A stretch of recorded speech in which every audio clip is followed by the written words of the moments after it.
राजनगर प्रखंड के शोभापुर व पदनासाई गांव में बच्चा चोरी की अफवाह में 4 व्यक्तियों की हत्या किए जाने के बाद मंगलवार को एएमजी न्यूज के सब एडिटर संतोष कुमार ने क्षेत्र का जायजा लिया। गांव की स्थिति सामान्य हो रही है। पुलिस फोर्स ने मोर्चा संभाल रखा है। गांव का मंजर सीधे हम संतोष के साथ देखेंगे।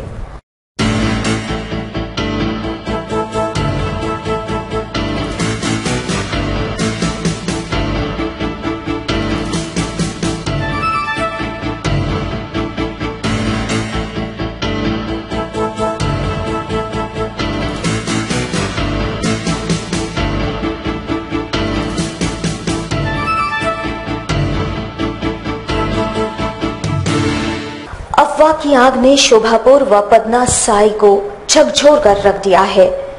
ये वही क्षेत्र है जहां 4 अल्पसंख्यकों को पुलिस की आंखों के आगे जलाकर ग्रामीणों ने मार डाला था। ग्रामीण बच्चा चोरी की अफवाह में अंधे हो चुके थे। पुलिस ने चिन्हित व्यक्तियों को गिरफ्तार भी किया है। इस दहशत के बाद मंगलवार को एएमजी न्यूज के संवाददाता ने इस गांव का जायजा लिया। चंद घंटों में पूरा राजनगर ही नहीं बल्कि पूरा कोल्हान ही नहीं पूरा झारखंड सिहर उठा।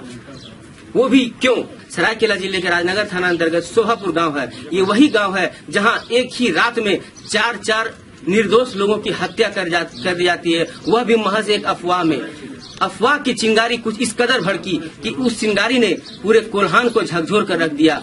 ये वही घर है जहां सबसे पहले आक्रोशित भीड़ ने हमला बोला था। तो देखा आपने, ये वही घर है और यहीं से बच्चा चोर के अफवाह की चिंगारी निकली, जिसने 7 लोगों को सरायकेला जिले के शोभापुर गांव में और जमशेदपुर के नागाडी में 7 लोगों की हत्याएं करवा दी। और अब तक मूल कारण जो था बच्चा चोर, न किसी थाने में एफआईआर दर्ज है, न ही कहीं कोई शिकायत दर्ज है। फिर भी ये बच्चा चोर की अफवाह कहां से आई और ये भीड़ बच्चा चोर को ढूंढने कैसे इस गांव में पहुंची? मेरे साथ यहाँ के कुछ ग्रामीण खड़े हैं। हम इनसे जानने का प्रयास करते हैं कि क्या हुआ था उस रात। हमारे मेहमान थे, हमारे साड़ू थे। क्या नाम था उनका? अब्दुल हलीम और सज्जू और सिराज और नईम, ये चारों हमारे घर आए थे।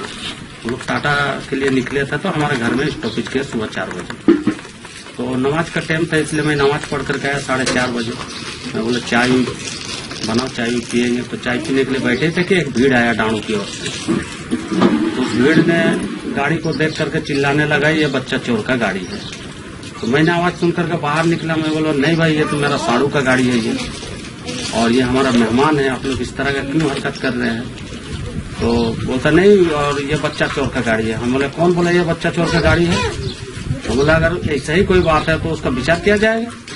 तो वो भीड़ चला गया। बोला ठीक है बात। इस घर से जो शुरुआत हुई थी, इस घर में भी कोई छिपा हुआ था क्या? छिपा हुआ नहीं, वो हमारा मेहमान था सर। अच्छा, हमारे घर में थे। अभी का क्या हालात? अभी कानून अपना काम सही ढंग से कर रही है, आप लोगों को सुरक्षा मुहैया करा रही है? ये तो सर बाहर की स्थिति पता नहीं है। गांव से तो हम लोग अभी तक इधर उधर कोई अपना कारोबार के लिए निकला नहीं है। थोड़ा डरे सहमे हुए हैं गांव के। इस दौरान गांव की दहशत से उबरने की छवि देखी गई। लोग रोजमर्रा के कामों में लग चुके हैं। वैसे पर्याप्त पुलिस बल गांव में मौजूद है।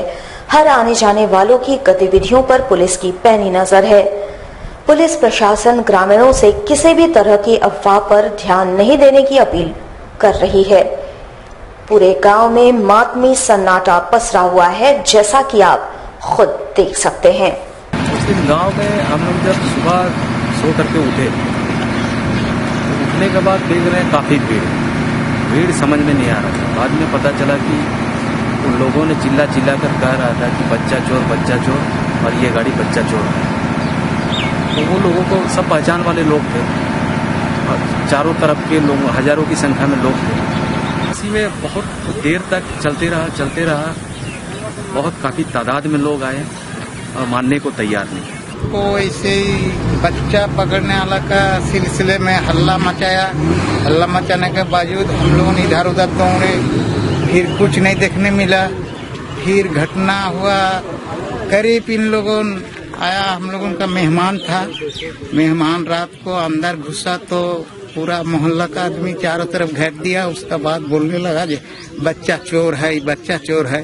जितना भी समझाने का कोशिश किया मगर फिर भी समझने का कोशिश किया नहीं इन लोगों। गाँव वासी दहशत के मंजर से अब भी उबर नहीं पाए हैं। अपने ही सगे संबंधियों के मारे जाने के बाद इनमें भय समाया हुआ है। आपको कितना सुरक्षित महसूस करते हैं? कानून पर कितना भरोसा है? जी अभी तक कानून पे भरोसा ही है कि कानून थोड़ा सा एक्टिव हुआ तो हम लोग अभी सावधान है। तो आप लोग को लगता है कि आप लोग अब सुरक्षित हैं? सुरक्षित है, डर भय है, कोई निकल नहीं रहा गांव से। वहीं अब भी गांव के बच्चे स्कूल तक नहीं जा पा रहे हैं। स्थिति सामान्य तो हो रही है पर पटरी पर लौटने में अभी और भी समय लगेगी। सड़क जो है ये चाईबासा टाटा मुख्य मार्ग है। यहीं से ये जो मेरी दाहिनी ओर आप देख रहे हैं ये रास्ता जाती है शोभापुर की ओर। ये वही शोभापुर गांव है जहां 4 दिनों पहले 4 निर्दोष लोगों को बच्चा चोर के शक में मौत के घाट उतार दिया गया, जिसके बाद पूरा झारखंड अचानक से जल उठा।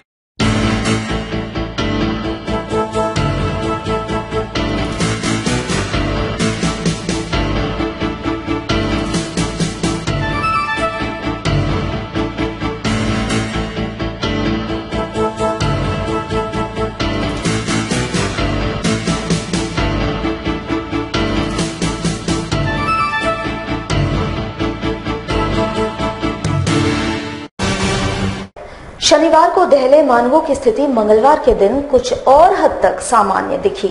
आम जनजीवन सामान्य होने लगी है, भयमुक्त लोग होने चले हैं। इसे ध्यान में रखते हुए अब भी रैफ तथा जैप के जवानों ने यहां मोर्चा संभाल रखा है।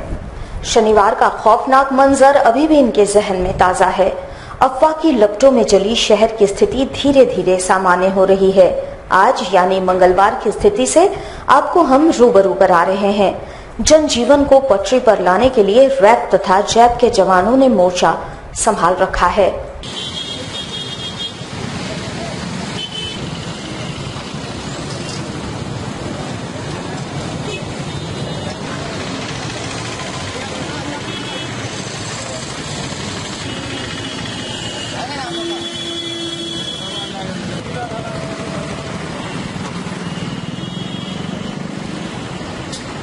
वहीं किसी भी अप्रिय घटना तथा अफवाह से बचने की अपील जनता से की जा रही है। तेज गति से क्षेत्र में शांति बहाल करने के लिए इन जवानों को यहां तैनात किया गया है। मानगो क्षेत्र में अशांति फैलाने वालों को चिन्हित किया जा चुका है। सांप्रदायिक रूप इस घटना को देने वाले किस तत्व के हैं, पुलिस उन्हें चिन्हित कर कार्रवाई करने का मन भी बना लिया है। वैसे इस खौफ से जनता भी उबरने का प्रयास कर रही है। इस संबंध में जिले के उपायुक्त अमित कुमार तथा एसएसपी अनूप जी मैथ्यू ने प्रेस कॉन्फ्रेंस कर विभिन्न क्षेत्रों से हिंसा फैलाने के आरोपियों की गिरफ्तारी की जानकारी दी। इसमें जिला प्रशासन की ये कोशिश है 2 तरीके से जो है वो इस पूरे घटनाक्रम के संदर्भ में जो है वो हम लोग कार्रवाई कर रहे हैं। पहला विधि व्यवस्था के संधारण के संदर्भ में, उसके बारे में जो है वो वरीय पुलिस अधीक्षक जो है वो ब्रीफ करेंगे। जो मुख्य कारण रहा है, अफवाहों के कारण से इस तरह की घटनाएं जो है वो घटित हुई हैं और अफवाहों के दूर करने के लिए और जन जागरूकता के लिए जिला प्रशासन द्वारा व्यापक तरीके से कार्य किए जा रहे हैं। इसमें आपको बताते हुए मैं बताना चाहूंगा कि पिछले सप्ताह से ही 7 प्रचार वाहन जो है वो जिला प्रशासन द्वारा चलाए गए हैं, जो ऑडियो वीडियो क्लिपिंग्स के साथ में विभिन्न हाट बाजार एवं ग्रामीण क्षेत्रों का दौरा कर रहे हैं और उसके माध्यम से लोगों को अफवाहों पर ध्यान न देने की अपील की जा रही है। नागाड़ी गांव में 3 व्यक्तियों का मौत के द्वारा हत्या करने का जो मामला हुआ था, उसमें जो है हम लोग केस दर्ज करके अनुसंधान प्रारंभ किया है। उसमें 17 लोगों पर नामजद केस किया है और अन्य लोगों पर केस किया था और उसी में 4 लोगों की गिरफ्तारी हो चुका है। अन्य अभियुक्तों का गिरफ्तारी का प्रयास अभी चल रहा है। अभी मैक्सिमम अभियुक्त गांव छोड़ के भागा हुआ है। अब लोग अभी टीम बना के जो है उन लोगों की गिरफ्तारी का प्रयास कर रहा है और गिरफ्तारी नहीं होने की स्थिति में हम लोग जो है कुर्की जब्ती जल्दी प्राप्त करके उन लोगों को कुर्की जब्ती करेंगे और उसमें जितना लोग अननोन अक्यूज्ड है उन लोगों का चिन्हित भी हम लोग कर रहे हैं। जो 17 नामजद के अलावा अन्य लोगों को भी हम लोग चिन्हित किया है और चिन्हित करने का प्रक्रिया अभी भी चल रहा है, अनुसंधान अभी चल रहा है। उसके बाद जो विधि व्यवस्था का समस्या उत्पन्न हुआ है उसमें केसेस हम लोगों का मानगो थाना में 3 राइटिंग का जो 3 केस मानगो थाना में हुआ है, एक आजाद नगर में रजिस्टर हुआ है, एक साक्षी में और 2 बिष्टुपुर थाना में रजिस्टर हुआ है। कुल मिला के 155 नेम्ड अक्यूज्ड है और सब केस मिला के, और बाकी अननोन अक्यूज्ड है।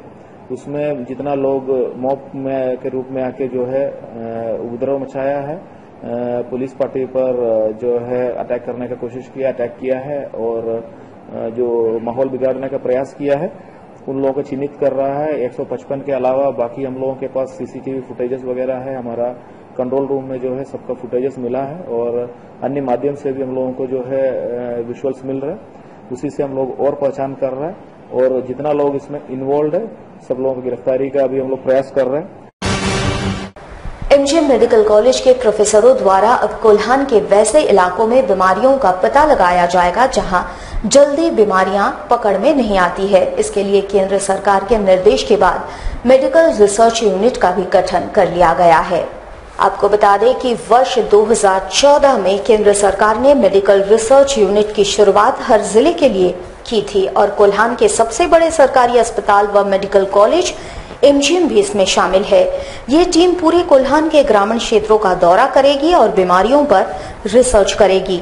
एमजीएम मेडिकल कॉलेज के प्राचार्य के अनुसार अधिकतर ग्रामीण क्षेत्रों में लोगों के बीच जागरूकता नहीं होती है और वे अपने साथ बीमारियों को लेकर चलते हैं। ये बीमारियां वैसी होती है जो आमतौर पर पकड़ में नहीं आती और आगे चलकर घातक साबित होती है। एमसीआर की टीम इन क्षेत्रों में कैंप कर इन बीमारियों पर रिसर्च करेगी तथा उसका इलाज खोज निकालेगी, जिससे ग्रामीण क्षेत्रों में फैल रहे इस तरह की बीमारियों पर रोक लग सके। इसको लेकर एमजीएम कॉलेज में मंगलवार को एक सेमिनार का आयोजन किया गया, जिसमें कई अहम टिप्स भी एमसीआर के सदस्यों को दी गई। हॉस्पिटल के सारे फैकल्टीज मेंबर टीचर को बुलाया था। ये जो रिसर्च यूनिट हमारे यहाँ एमआरयू मेडिकल रिसर्च यूनिट, ये सेंट्रल गवर्नमेंट का स्कीम जो हमारे स्टेट में इम्प्लीमेंट हुआ। इम्प्लीमेंट में 3 मेडिकल कॉलेज हैं अभी, उसमें अभी हम लोग एमजीएम मेडिकल कॉलेज में ये रिसर्च यूनिट को हम लोग 2014 से स्टार्ट किए और ये फंडिंग सेंट्रल गवर्नमेंट से हो रहा है। 5 इयर्स तक सेंट्रल गवर्नमेंट करेगी। We have already completed 4 years, अब 1 साल और है, इसके बाद स्टेट गवर्नमेंट टेक ओवर करेगी। क्योंकि हमारे झारखंड में देखते हैं एमसीआई का रोज थ्रेट रहता है, ऐसे भी जब आप फैकल्टीज मेंबर एक टीचर है तो रिसर्च होना चाहिए। जब आपको प्लेटफॉर्म मिला हुआ है तो ज़्यादा से ज़्यादा लोग इसमें जुटें, जिससे कि उनके करियर में भी एक प्लस पॉइंट होगा और हमारे झारखंड में कोल्हान रीजन में यहाँ के लोगों को जो ट्राइबल जो कि अछूते हैं, इसमें जो उनकी बीमारी नहीं पता चल रही है, उससे उनको भी फायदा होगा। भारत सरकार की ministry of labour and employment national career services के तहत बेरोजगारों को रोजगार देने की दिशा में पहल की जा रही है। ये सेवा देश के सभी डाकघरों में उपलब्ध है। वहीं जमशेदपुर शहर के डाकघरों में छात्र छात्राओं की भीड़ उमड़ रही है। विभाग के पदाधिकारियों का कहना है कि देश के करीब 30,000 कंपनियां इस डाक विभाग के इस सेवा से जुड़ी है। बेरोजगार युवा पीढ़ी डाकघर में आकर अपने सभी सर्टिफिकेट्स के साथ डेटा अपलोड कर निबंधन करा सकते हैं। शुल्क मात्र 15 रुपए लगेंगे। हालांकि काम के लिए इस सेवा में कोई उम्र सीमा तय नहीं है। आवेदकों द्वारा अपलोड डेटा मुख्य सर्वर में जाते ही कंपनियां उसे देख आवेदकों को ईमेल कॉल से संपर्क करेगी या आवेदक को दिए गए यूजर आईडी के जरिए वे अपना स्टेटस जान सकते हैं। इसमें बिचौलिए से बचा जा सकेगा। इस सेवा के जरिए मेड या ट्यूशन के लिए ट्यूटर या पार्ट टाइम जॉब भी मिल पाएगा। वहीं इस सेवा का लाभ ग्रामीण क्षेत्रों में कारगर सिद्ध होगा, ऐसा माना जा रहा है। आवेदक भी मानते हैं कि ये अच्छी पहल है, एक भरोसा है डाक विभाग पर। बहरहाल बढ़ती बेरोजगारी से निपटने के लिए सरकार की ये पहल सराहनीय कदम है। विभाग एक छत के नीचे सारी सुविधाएं देने की ओर एक कदम और बढ़ाया है, जिसमें बेरोजगार युवक एवं युवतियों का रजिस्ट्रेशन यहाँ करने की शुरुआत हो गई है, जिसमें कोई भी लड़के लड़कियां जो बेरोजगार हैं वो यहाँ आके रजिस्ट्रेशन करा सकते हैं। मात्र 15 रुपया रजिस्ट्रेशन फीस लगता है और 10 रुपये अगर उनका प्रिंट आउट लेते हैं तो लगता है। टोटल 25 रुपये देना पड़ता है। इसके एवज में उनका सेंट्रल सर्वर में रजिस्ट्रेशन हो जाता है और उनको एक यूजर आईडी मिलता है, जिसके माध्यम से उनको सारी जानकारी दी जाएगी, SMS के द्वारा भी, मोबाइल के द्वारा भी और मेल के द्वारा भी। जमशेदपुर के साकची थाना क्षेत्र के काशीडी में कल दीवार गिरने से दबकर 3 महिलाओं की दर्दनाक मौत हो गई थी। तीनों महिलाएं सब्जी विक्रेता थी। मंगलवार को जिले के उपायुक्त ने आपदा प्रबंधन के तहत तत्काल मृतक के परिजनों को 2-2 लाख रुपए प्रदान किए। बताया जाता है कि ये महिलाएं पटमदा और बोडाम की रहने वाली थी। मौत के बाद तीनों महिलाओं को MGM पोस्टमार्टम हाउस में रखा गया था। वहीं तीनों की मौत के बाद परिवार के लोगों का रो रो कर बुरा हाल है। मृतक के परिजनों से मिलने उपायुक्त अमित कुमार और SDO मनोज कुमार मंगलवार को पहुंचे और तत्काल मृतक के परिवार के लोगों को सरकार आपदा प्रबंधन द्वारा 2-2 लाख रुपए दिए गए। वहीं घायलों को 20,000 रुपए दिए गए। SDO मनोज कुमार ने बताया कि सोमवार को तेज बारिश से एक दीवार के गिर जाने से दीवार में दबकर 3 सब्जी विक्रेताओं की दर्दनाक मौत हो गई थी, जिसके बाद सरकार द्वारा मृतक के परिजनों को मुआवजे के रूप में 2 लाख रुपए दिए गए। कल शाम में आए आंधी तूफान में एक बहुत दुखद और दर्दनाक घटना हुई। पटमदा क्षेत्र और बोडाम क्षेत्र की 3 महिलाओं का एक जगह पे छिपी हुई थी और दीवार गिरने से निधन हो गया।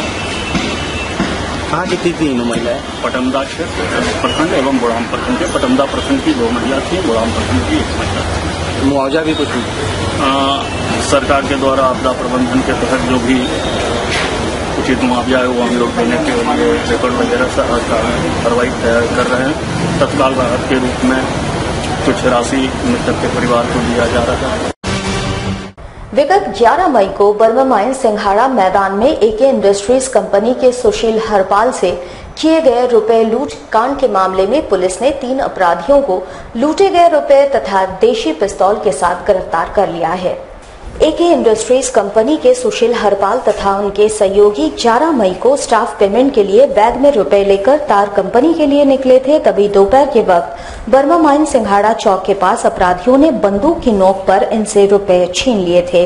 इस मामले में पुलिस ने त्वरित कार्रवाई करते हुए तीनों अपराधियों को गिरफ्तार कर लिया। इनके पास से लूट के रुपए तथा पिस्तौल भी पुलिस ने बरामद कर लिया है।